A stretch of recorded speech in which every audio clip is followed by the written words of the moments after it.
मुस्कुराइए, क्योंकि आपके जीवन की डोर श्री कृष्ण के हाथों। हर पल मुस्कुराइए, बुरा है तो भी मुस्कुराइए, अच्छा है तो भी मुस्कुराइए, क्योंकि जब डोर उसने पकड़ी है तो कुछ ना कुछ अच्छा ही कर रहा होगा। दूध जब फटता है तो फिर क्या करती है मैया, बोले चलो पनीर बन जाए। वैसे ही जीवन में कुछ नहीं हो रहा, मन चाहा और उलट पुलट जीवन में कुछ चल रहा है तो कोई बात नहीं, ठाकुर जी कुछ अच्छा बढ़िया ही बना रहा होगा हमारे जीवन का। तो इसलिए मुस्कुराइए, क्योंकि आपके जीवन की डोर श्री कृष्ण ने थाम रखी है उनके हाथों में।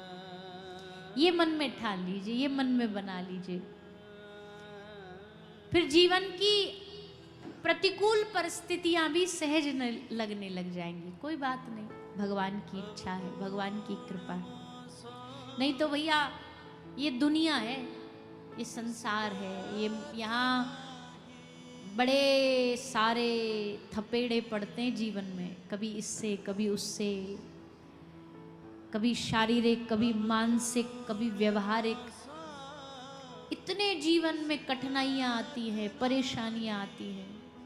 आदमी अगर भीतर से मजबूत ना हो तो टूट जाए।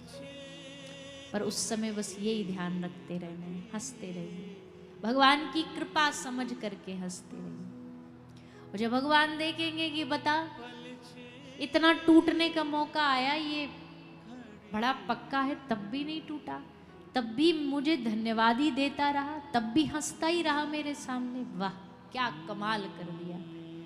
ऐसा जीवन, अद्भुत जीवन किसी किसी का ही मिलता। एक हम है, जरा से कष्ट में आता तो भगवान के सामने मुंह लटका के पहुंच जाते। भगवान भी सोचते बता 100 अच्छी चीज दी, उस पर ध्यान नहीं दे रहा, एक कोई चीज जीवन की कमी है उसी पे कुरेदता जा रहा है। मक्खी जैसी हालत है, शरीर जहां बढ़िया हो वहां नहीं बैठेगी, पर जहां जख्म है वहीं बैठेगी, वहीं बार बार उसी पर बैठेगी जख्मों पर। हमारा भी वैसा ही हाल, अच्छाइयों पर देखते नहीं, गौर देते नहीं। कोई एक आध जीवन में है जो चीजें नहीं है ठीक, उन पे हमारा मन जाता रहता है।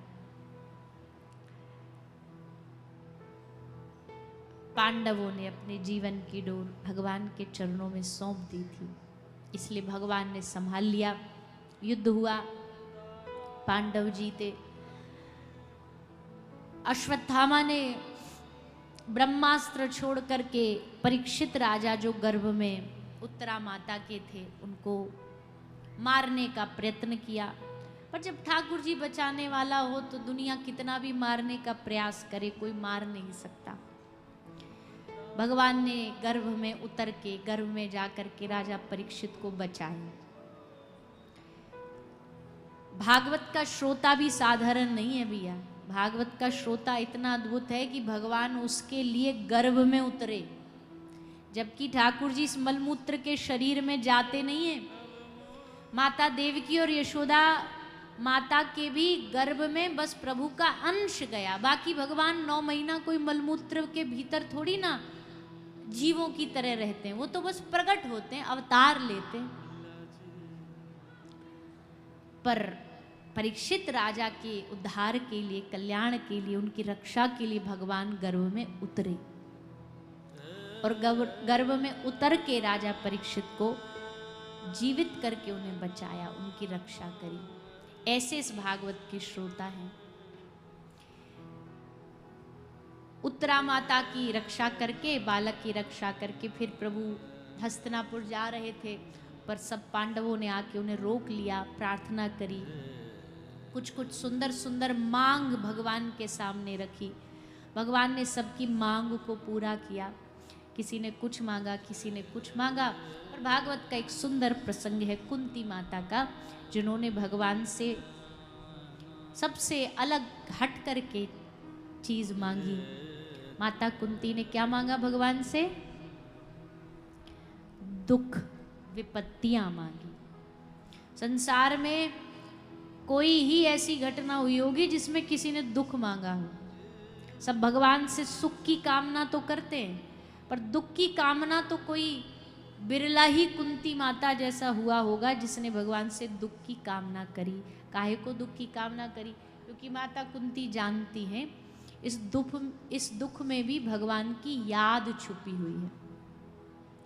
आप देखोगे, सबका तो नहीं कह सकते, पर अधिकतर देखोगे कि जब बहुत ज़्यादा जीवन में अच्छा अच्छा आ जाता है ना, सुख आ गया, पैसा आ गया, नाम हो गया, रुतबा हो गया, तो आदमी उस वैभव में अंधा हो जाता है और भगवान को भूल जाता है। फिर वो अपने आप को ही भगवान समझने लगता है कि हमसे बड़ा कौन, हमारे पास देखो ये है वो है, नौकर चाकर, आगे पीछे लोग, नाम, पैसा सब है।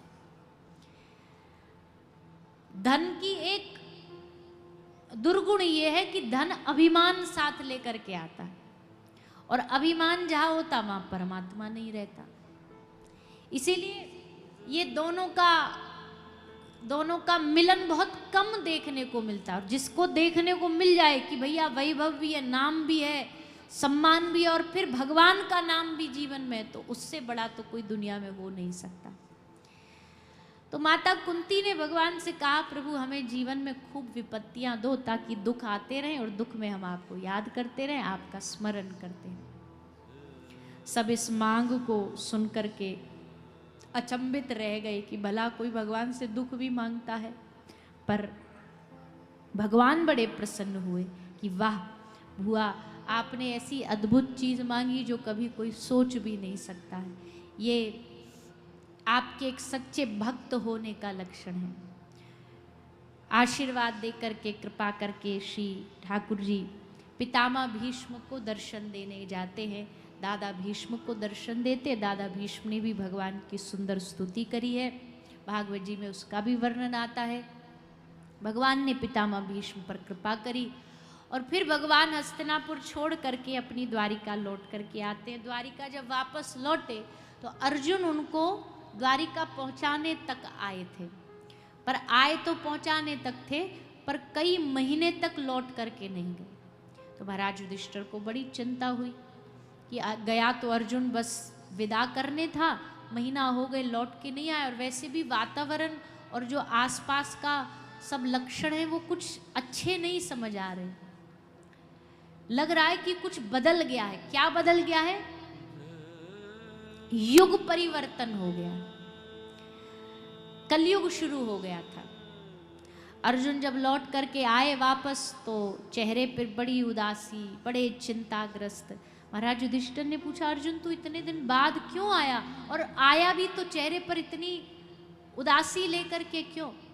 तो अर्जुन ने कहा, भैया क्या बताऊं, हमारा जो जीवन है, जिसने हमें ये युद्ध जिताया, जिसने द्रौपदी की लाज बचाई, जिसने हमें लाक्षागृह से बचाया, जिसने हम पर कृपा करी, वो द्वारिकाधीश कृष्ण हमें छोड़ करके, इस पृथ्वी को छोड़ करके अपने धाम चले गए। प्रभु गए और प्रभु के जाति कलयुग शुरू हो गया। कलयुग आरंभ हुआ और कलयुग के लक्षण दिखने लग गए। महाराज युधिष्ठिर समझ गए कि कलयुग आ गया है और अब मुझे इस राज्य को त्याग करके चला जाना चाहिए।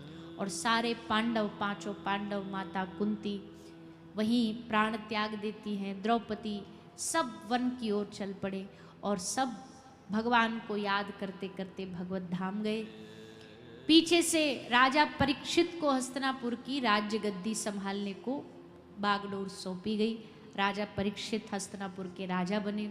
16 वर्ष की कम आयु में ही इन्हें गद्दी पर बिठा दिया गया। विवाह हुआ।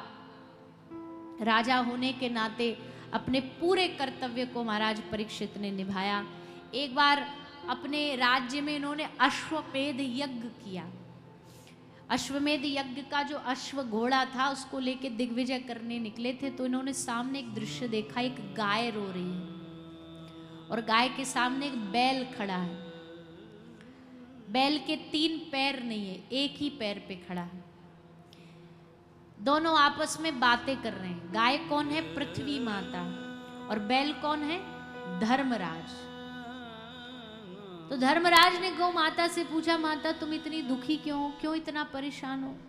गौ माता ने कहा, हे धर्मराज, मैं इसलिए दुखी हूं कि मुझ पृथ्वी पर अब तक भगवान कृष्ण थे, पुण्य होते थे, प्रेम बहता था, वो चले गए मुझे छोड़ करके। कलयुग शुरू हो गया और अब धीरे धीरे कलयुग का प्रभाव पड़ेगा मैं बोझिल हो जाऊंगी, पाप का बोझ बढ़ेगा।